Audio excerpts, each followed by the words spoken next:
topics and opinions expressed in the following show are solely those of the host and their guests and not those of W4CY Radio, its employees, or affiliates.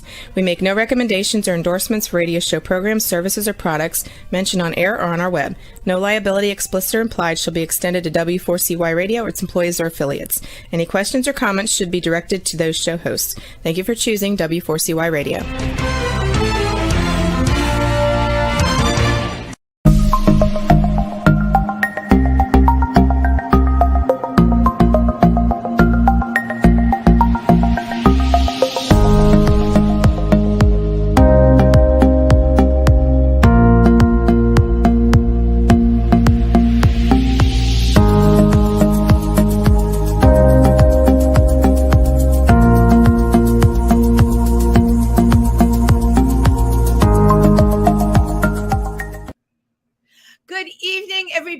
Welcome to Triversity Talk.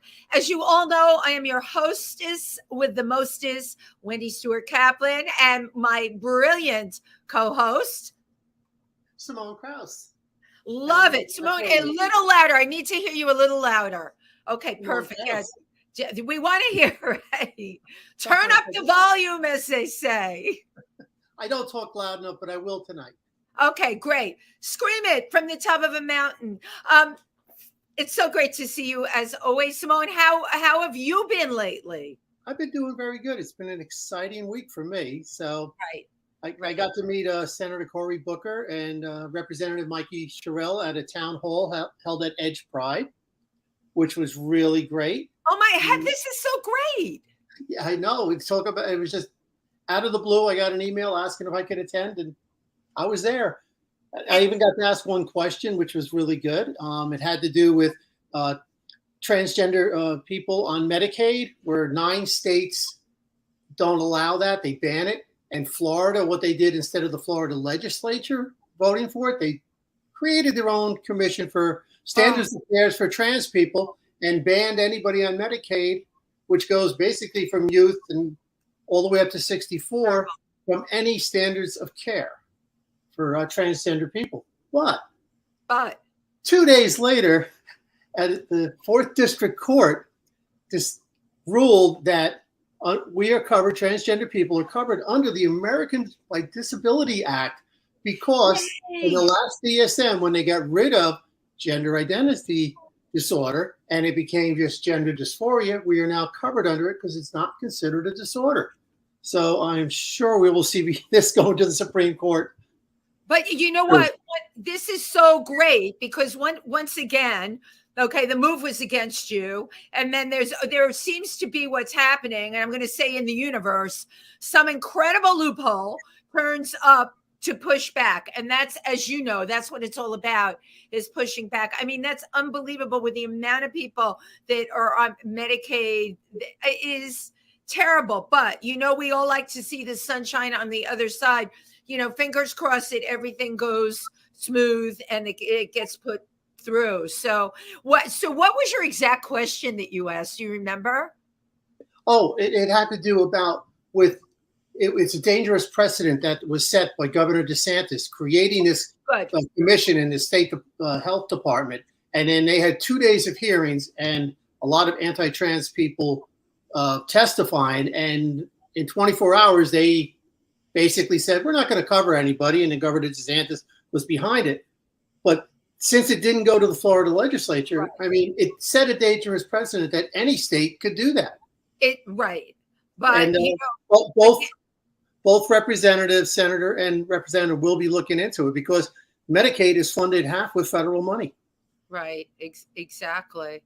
I got to tell you, and I always get this from you, that every day is a challenge, you know, more so than people even realize with what is going on behind the scenes with it's very sneaky. It's very underhanded.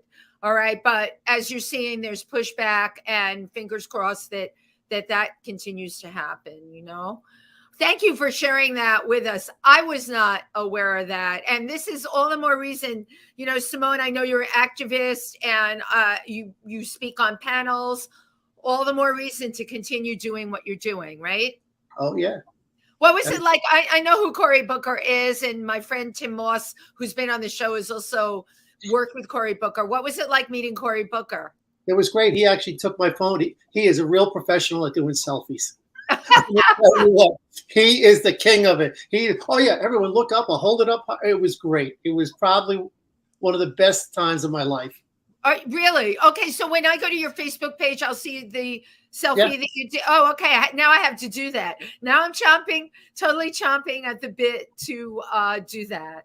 Well, as you know, in Pike County, Pennsylvania, and for everybody listening, we service the tri-state area, the more rural areas, New Jersey, Pennsylvania, and upstate New York. And we had a pride event called Pike County Pride because it was time to bring everybody together. We've had a lot of pushback in Pennsylvania, and we're finding there's more and more people that are on our team.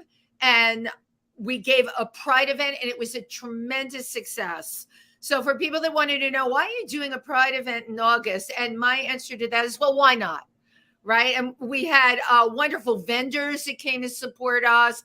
We had everybody on the LGBTQ plus spectrum, which was really fabulous. I met some great new people, and we had a show, an entertaining show, and we had giveaways. So if you're listening to this, everyone can do something to make a difference, to raise awareness out there and bring community together. We now need it more than ever with those midterm elections right around the corner. They'll be here quicker than you think.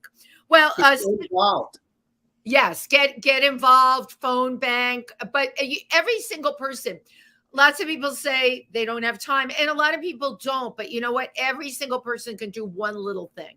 Even if it's one little thing, even if it's a small contribution to someone in a legislature that's doing good work, everybody can do something.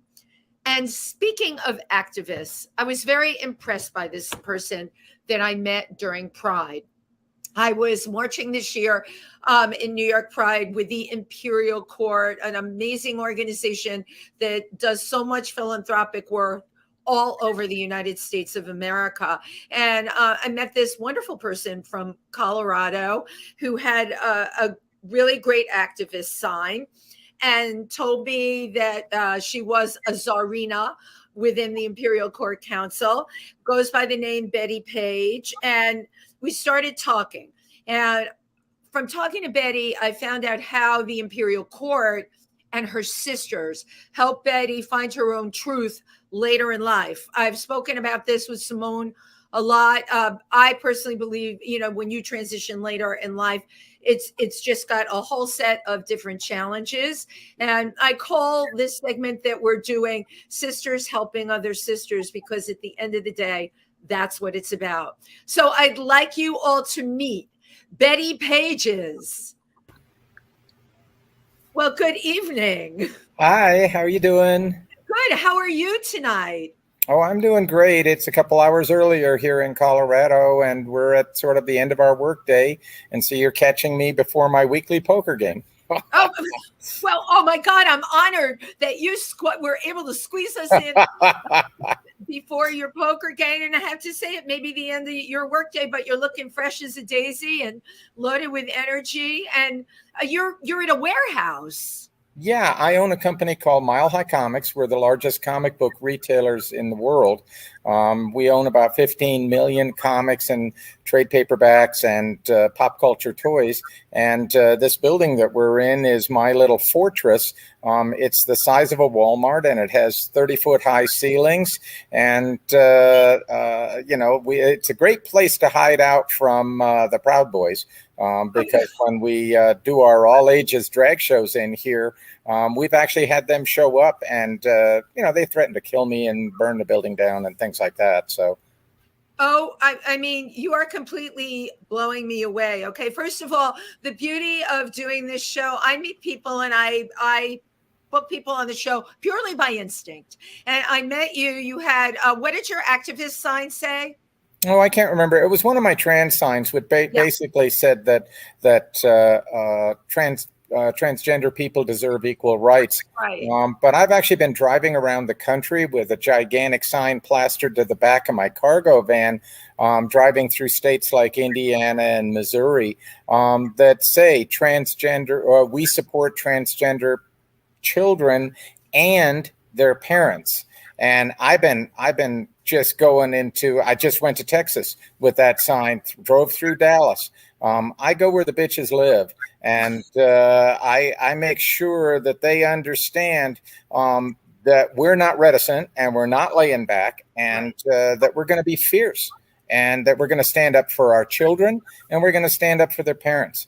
And, this entails some measure of physical risk, because the people that are coming out of the woodwork now are horrid. And I basically get attacked online at least once a day through my company, through my commercial mechanism. And, I don't really give a rat's ass. I'm out there, and my job is to be proactive for those who have no power. And I have personal power. I'm a multimillionaire. I have vast amounts of assets, and I'm at the stage in my life. I'm almost 68 now, and I just don't give a damn anymore. Right. I'm going to be out there, and I'm going to be proactive, and that's why I march in things like the New York Pride Parade, even though there was a Denver parade on the same weekend. Thank you for coming with us. Thank you. Oh, it was an honor to march with the New York Imperial Court. They are some of the most proactive and nicest people in the entire court system. Yeah, they're wonderful people, and they do incredible work. But I think what is impressing me so much about you is the level of risk. I mean, you can, in your own words, right? You don't give a rat's ass. I get that. By the way, you had me and Simone at that. We love that phraseology. But there is a level of personal risk, like the whole bumper sticker on the car thing. I'm imagining this, right? Simone, going through Texas, some of these people are crazy. These aren't bumper stickers, by the way. They're 3 foot by 2 foot signs, full color with trans flag behind them. I don't screw around. Okay. No, I don't want anybody to get the misimpression that maybe I'm anything less than bold. And has anyone ever threatened you while you were doing this? I had a pickup try and run me off the road. They do a thing called rolling coal, where they have diesel pickups that can put out an inordinate amount of smoke if they press the right button. And I had a guy in northern Iowa try to take me out, but that's okay. I've been knifed before. I've been out there beaten. I don't care. This is something that we need to do. And, they think they're the only ones that can rage, the only ones that can be fierce, the only ones that can be active and out there. They haven't run into me yet. Okay. No, Betty, you are fierce. I mean, you are fierce. And the fact that you are willing to take personal risk, for me personally, I do think of things like they're crazy. They have guns. What if they burn my house down? I do think of those things. But something about you, you're going to stand up for what you believe in no matter what. Well, is there any other reason to live? Is there any other reason to get up in the morning? I mean, we're past, once you start talking to trans elders, okay, which is the category that I am now in demographically, whether I wanted to be in this or not, this is something that I have realized is my truth, and that I embrace. And I didn't volunteer for this. Okay, this is something that the enemy, the people that would misconstrue us, that's something that they constantly bring up, and that is the biggest crock of horse. It's something that's in your brain that is your wiring, and it's the way that you are. And I was trying to deny that for about 5-6 years after it first started being a part of me. And then I realized that this was wrong. And you alluded earlier to the fact that I mentioned that some of my sisters in the court system, and specifically on the International Court Council, they kind of staged an intervention without telling me. They asked me if I wanted to go to dinner with them one night. And then they started explaining the trans spectrum to me. And they said, girl, you're not going to fully transition. That is not who you are. But on the other hand, you are not all male, and you're in the gender fluid, non-binary, living sort of on the end of the spectrum thing. And the sooner you wise up to that and embrace it, the sooner that you become comfortable in your own skin. And it still took a while. It still took a lot of thought and reflection. And, is this really me? But once I came to that realization, that was the end of it. Because I have, since I was a small child, when I was beaten almost every day, as I've gotten older, I just don't take crap from anybody. Of course. And, I wasn't going to take crap from them about being a comic book dealer back in the days when it was, considered socially demeaning. But I know people that have done that, but I'm so impressed because you're the comic book dealer. I mean, I'm running through my head the people I know that do comic books, especially in New York. It's a specialty, right? But you come from a background, now you're telling us you were abused as a kid. So horrible, beaten every day. How did you become such a successful person? What is it within you that moved past all of that? Well, I started dealing comics when I was 13, 14 years old. And I do mean by dealing, I mean, I went out into public and I was selling at antique fairs by myself. Wow. And the reason why I did that was because my mom suffered from really serious PTSD from having been bombed in Germany during World War II. And she was mentally very unstable. My stepfather was incredibly abusive and 26 years her senior. And so he hated me. And now, with the benefit of hindsight, I can see that one of the things that he really hated about me, he was a former drill sergeant in the Army, and he really valued toxic masculinity. And I could not, even as a small child, buy into that. And so when other kids beat me up and I came home, he would beat me again for having been beaten by the kids, which accomplished absolutely nothing because there was an attitude. There was an attitude of parents that did that. You're right. You called it toxic masculinity, but it was also in those days, right? Very much part of that male culture. Simone, did you experience anything like that? Well, that time frame of period, I mean, you had all the veterans that were from World War II, and they were really pretty much coming of age, and their children were getting older. The women's right movement, exploded, and so which really threatened the male ego. So the toxic masculinity, and as they get older, they didn't have the tools to really deal with it. They went through the war. A lot of them had PTSD. I mean, it was a changing era in it, and the toxic masculinity really came out in full force. My father wasn't like that, but I've seen other friends who had their fathers that weren't like that. I've heard the expression "man up." We've all heard that. When are you gonna man up? But obviously, none of these things affected you. And I'm linking this into the fact that you were selling comic books at antique fairs at 15. That very much shows a very solid, confident person.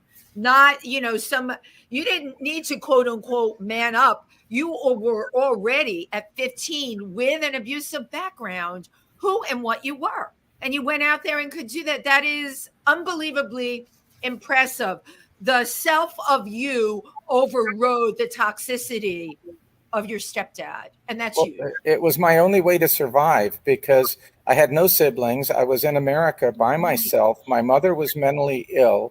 My stepfather hated me and beat me. So I was in social isolation at that point. But what made it really weird, and this was part of my difficulties with my stepfather, was that I could never buy into the things like, for example, being abusive to women or demeaning to women or treating women as objects. I always found that just weird. It's like I could not understand how you could demean someone because of their gender. it didn't fit in the way that my brain worked. So I went out and I sold comics because in comics I found a world that was way more accepting of me and that rewarded my skills. But I was desperately poor. I ended up later on living in a car for 4 months. I slept under bridges. I slept in a homeless shelter. I did everything that I possibly could in order to generate working capital so that I could I opened my first store when I was 19 years old with $800. And I had, wow. How was that? So what was the turnaround? So I'm assuming in your teen years, right? You had nothing. No, there was no support. Nothing. Were you in school? Yeah, I had been talked by my parents into accepting a scholarship to be an Army officer via the ROTC program. And they paid me for the first 2 years. And I loved a lot of aspects of it. Like, for example, I was the most courageous one in my entire company of 300 weekend warriors as regards like jumping off rappelling towers and things like that. Absolutely no fear of that. But when they started talking to me about jumping out of airplanes and then killing people, I said, why? And that was just not the right answer. You could not be in the military and ask why. So I dropped out of that program and instead lived in a car because I would rather live in a car and be free and not have to worry about having to be committed into murdering people with whom I had no complaint, than following through on that particular obligation. So, I mean, the good news, and I'm fast forwarding a lot here. The good news is that since then I've been very, very successful, and I've sold $250 million in comic books to about 100,000 people in every country of the world, and I'm one of the most foremost people in my field. Have my own Wikipedia page for what it's worth. Get out. From a kid that was living in a car, somewhere along the way, $800 materialized that you knew what to do with. That's also very impressive. That was your startup money. Am I correct? Correct. Wow. The thing that really jumps out at me is the word that I think of when you're telling your story: resourceful.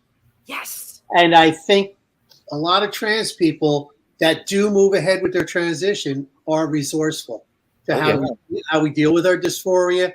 And that word just really jumped out at me, resourceful. But the way men would treat women, because I came from a blue collar trade, I worked in construction, and they were the same way. And I'm like, how can you do this? You know? Yeah, which I can't do it. It's just too weird. Why would you demean someone because they're not the same gender as you? I couldn't comprehend that. But see, that kept me out of the locker rooms, that kept me out of organized sports, that kept me out of all these kind of male-dominated social structures. And so I was even more isolated as a adolescent. And comics were, people ask me if comics were an escape for me. And I think they talk about in terms of an escape from reality. And the truth is, yes, they were escape, but they were a financial escape. It was the only way that I could find to get myself on my own feet and being able to support myself. And it was really, really hard. But once I started becoming successful, I started doing shows when I was 14. I did my first national show when I was 17, opened my first store when I was 19.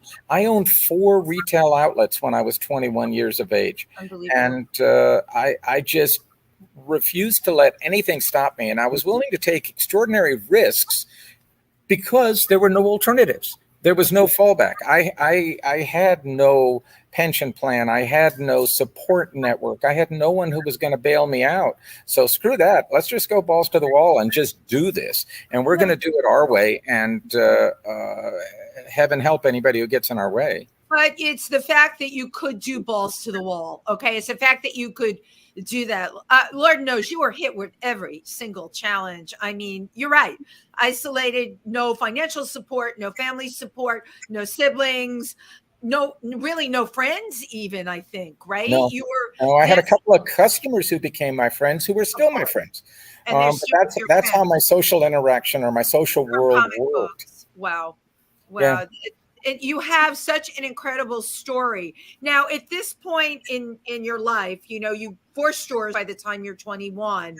Did you was there any part of you that felt that you were somewhere on the spectrum of transgender? Maybe you didn't call it that, but I'm looking to explore like what you were feeling and thinking at that time. Oh yeah, when I was in my teens, I was definitely bisexual, and I was gender ambivalent in those days. But then I eventually met the woman that became my wife. And so at that point, I kind of had to make a choice. I had to actually say, okay, I'm sitting here and I've had this ambivalence, but either I commit to this relationship and to having children, or I don't. And I'm a big believer in commitment and truth, and trying to be honorable at all times.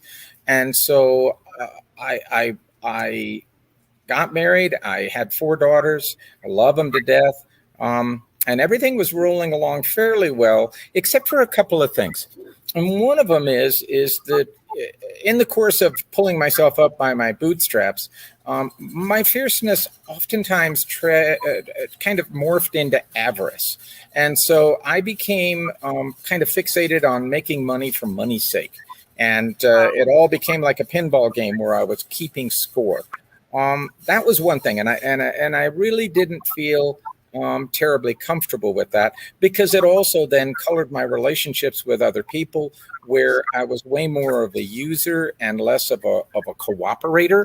And I sort of bought into the whole corporate entrepreneur, and I always tried to tell people that I was selling comics because it was a way of being really, really capitalistic and aggressive without actually selling anything that meant anything to anybody. Because my friend Ron Turner, who runs a publishing company in San Francisco, coined the phrase that comic books were mind candy for the masses.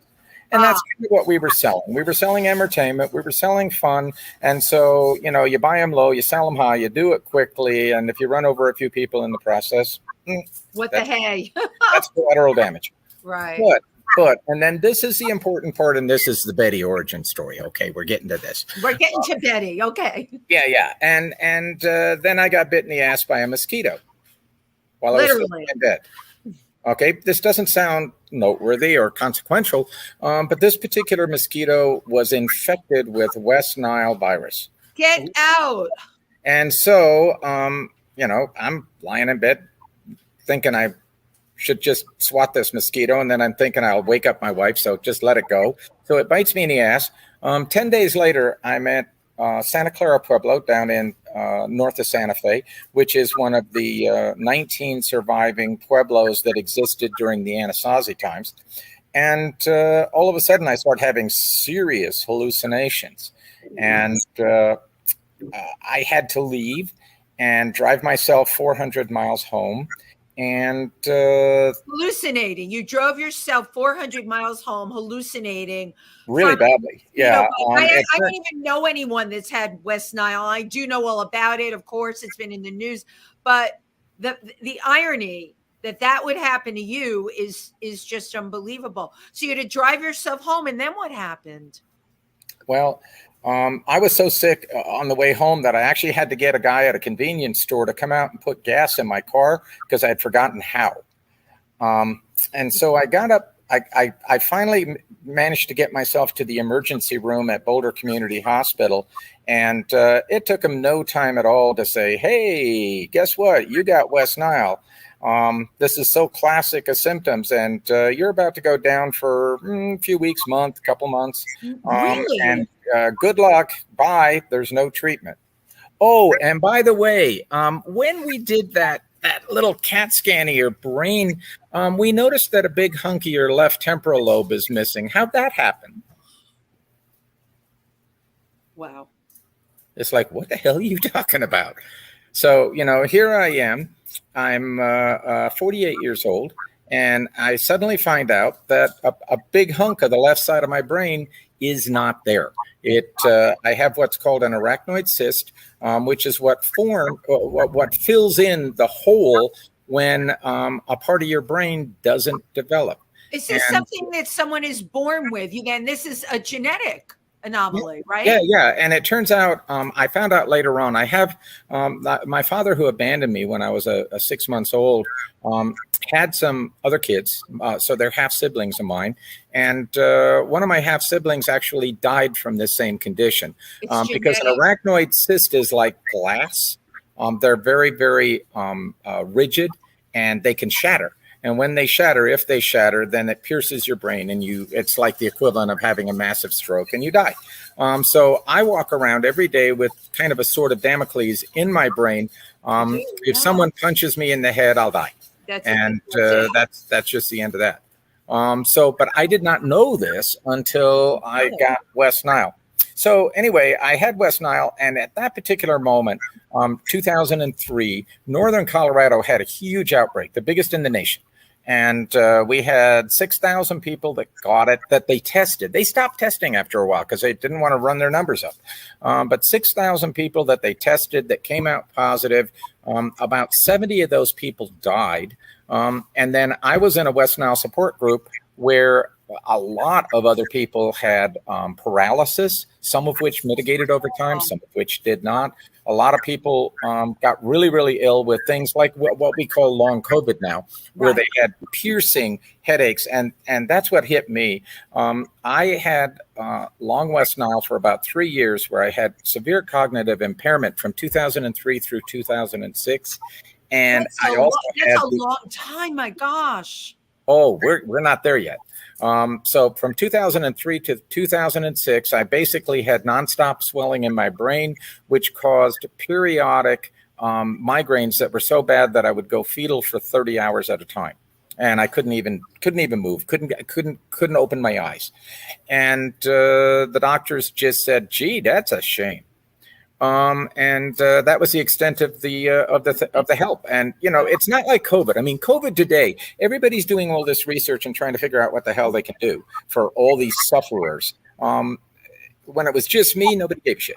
I mean, I'm sorry, but they just didn't. I could just curl up and die, and they didn't care. There was no money in me. Okay, so you talk about having to learn to fend for yourself. That's what I had to do. But what happened was in 2007, on exactly the same day at Santa Clara Pueblo, I had a second major meltdown. And this one, I had been talking to the doctors for about 30 days prior to that, telling them, I feel like this is coming right back on again, totally full blown. And they said, no, can't happen. And then I had this meltdown at Santa Clara Pueblo during the sacred dances again, August 12th, because it's their annual big celebratory day. And I drove myself home again. This is unbelievable. Wow. And this time they put me in the hospital and actually tried to figure out what was wrong with me. And they eventually came up with the realization that I had encephalitis. And I had encephalitis for 4 years. The entire time. Wow. And the hypothalamus is the oldest and most primitive part of our brain. It's what connects our brain to our spinal column. And the hypothalamus is also what determines our gender and to some extent our sexuality. But really, our gender perception forms in the hypothalamus about 6-7 months in. And, as most people who have seen all the right to life pictures and videos. So 7 months when I didn't know about the hypothalamus. Okay. So it's 7 months. The gender is determined in hypothalamus. Yeah, but that's long after your genitalia have formed. Oh, so when Lord, right. So what you have is you have a zygote. Okay, you've got this fetus that is beginning to develop, and everybody who's seen an ultrasound has seen, oh my God, it's a boy. Oh my God, it's a girl. Well, they say boy, girl, but what they don't realize is that that's only on the basis of physical attribution. It's not on the basis of mental perception. Right. And one of the main origins of trans is when there's a disconnect during that period between when genitalia form and when the actual self-perception of gender is formed. And this was something that it was a huge article in the New York Times that went into this in enormous depth. And I am not a medical professional, so I don't even pretend to know this stuff. Betty, what year was this article in the New York It Times? was about 3 years ago. Right. And it was in the New York Times. And where else? You know what I'm saying? It's like, this is huge, what you're talking about. And I've just known, and I learned a lot from Simone. We do know that what develops, biologically on a person's body cannot sometimes match up with, how they feel in gender. But what you're saying is there is an actual location, right? The hypothalamus at 7 months is the actual location determining what the gender is. So the junk in the trunk that anyone is born with is really kind of meaningless because things aren't matching up. Well, also there can be a disconnect that's created while you're still in the womb, because any number of things can occur between A and B that can then alter there's no matchup then. And I would, Simone, you were trying to put in something here. I think you got something on this that probably is more informed than mine. Well, I do know, because when they were using the artificial estrogen back in the 50s and 60s into the early 70s, what happened is that if a woman miscarried, the next pregnancy, they would give this massive doses of estrogen at a certain time frame. And that was the time frame that they now find out is when the gender identity comes about. Yep. And so they don't know if it's other genetic links or whatnot, but there are studies that came out, the University of Georgia, February 5th, 2020, that talk about you're born with either a male or a female brain. When this happens at that time frame, and your body, absolutely, you get washed with androgens, you get washed with estrogens. It's like, okay, well, my brain was, I was a Friday afternoon and, formed baby. They wanted to go home. The angel wanted to get off the line right away. It's like, come on, hurry up. Let's run out of here, But and there's been a lot of study on it now. And that's what they've really come across is that, you're born with a male or a female brain, or varying degrees of it as well. So I have a question for both of you then, now that you're making me think. All of these fertility treatments, have there been any, right, where they pump you, the female is pumped with more estrogen, to get everything so that they have the embryo stick that time, right? So that being said, how has anyone done a study on that? How many children are born that are trans from fertility? Is there a study? Not that I know of. Geez, we got to get a doctor on this show. Now, I'm not going to let this one rest because... No, it's too fascinating. Yeah. Right. Well, no, it explains, okay, because we all need to be able, I believe, to scientifically, when we have to push back, because Betty and Simone knows this too, like in rural areas in New York, New Jersey, and Pennsylvania, and we read it on Facebook all the time.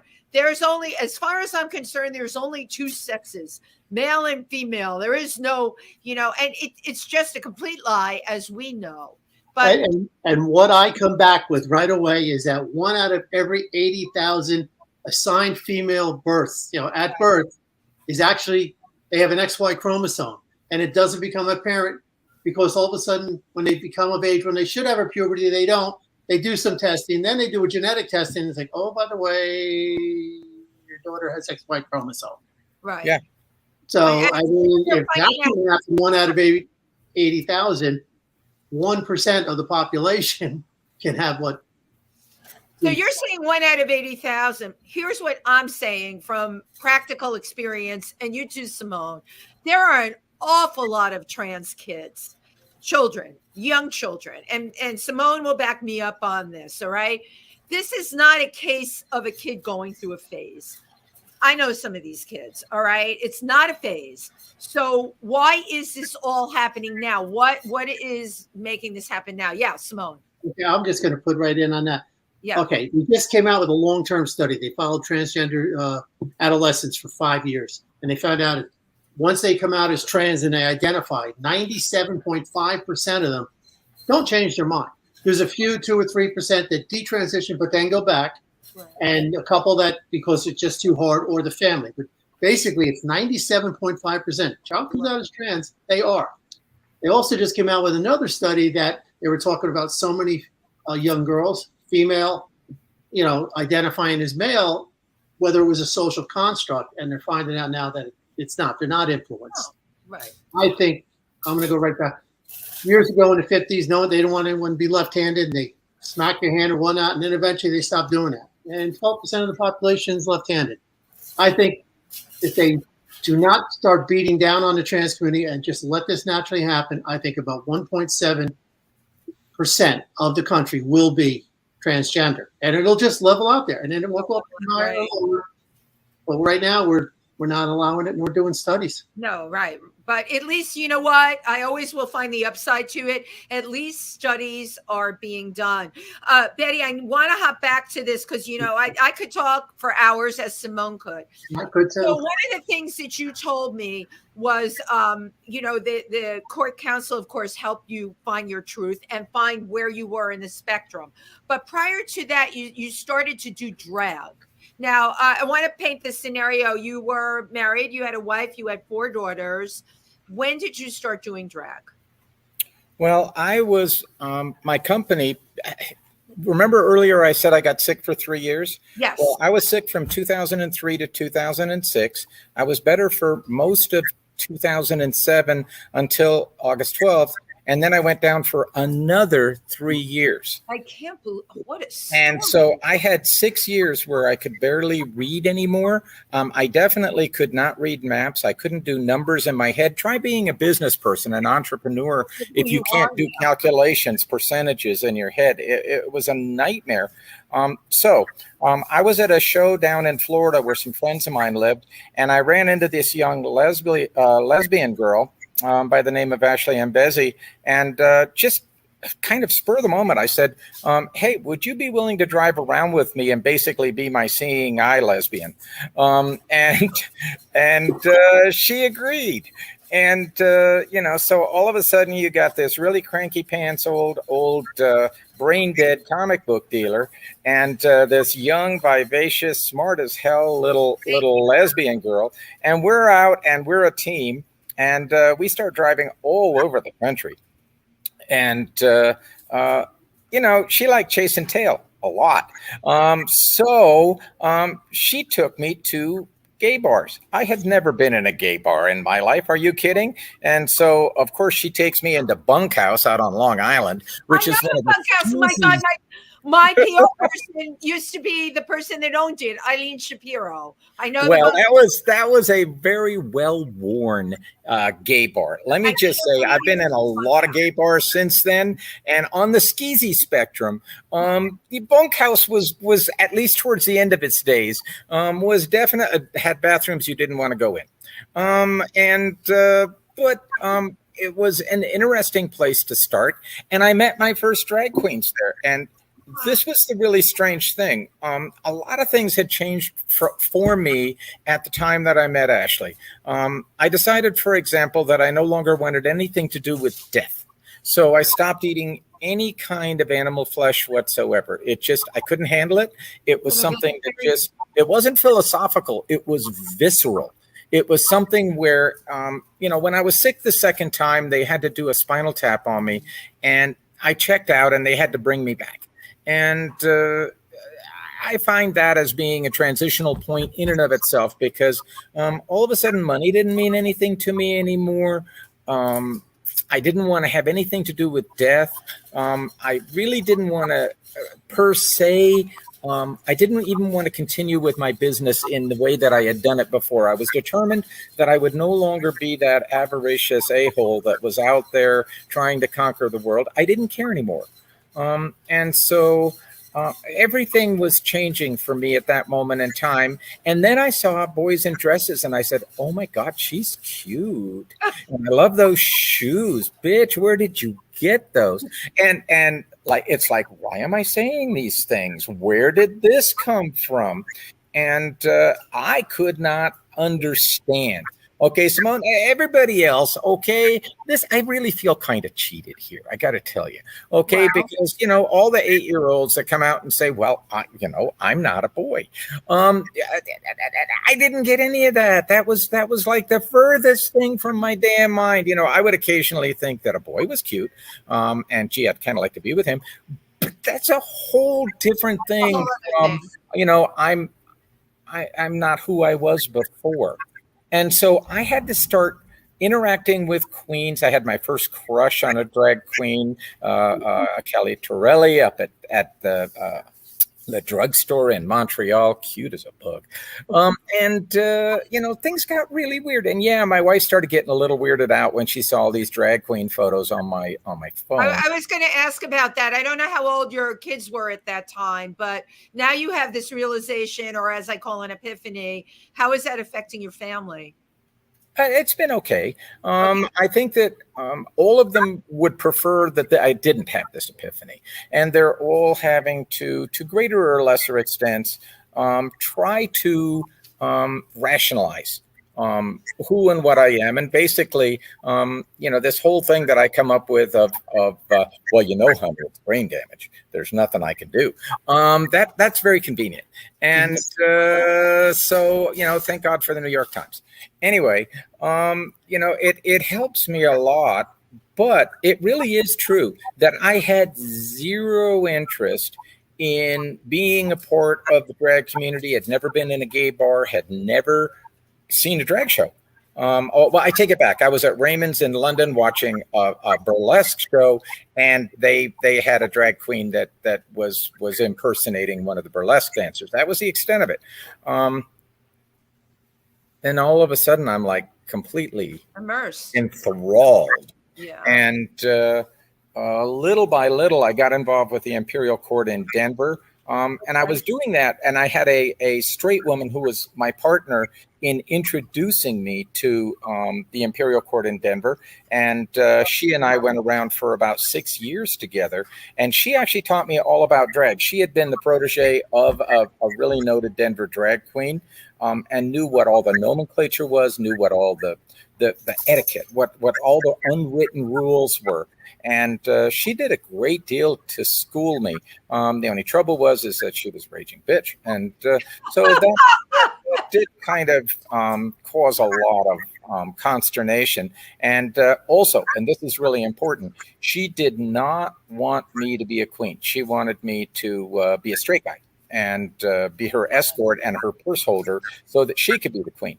And there can only be one queen in there. There can only be one queen, Betty. I was that was just it. So inevitably there was a disconnect that created, and so I went out on my own, and this is where someone that you know very well actually was the one who was the catalyst. Now, I was already on the Imperial Court Council when I was in Salt Lake City, and I had breakfast with Coco Lachine.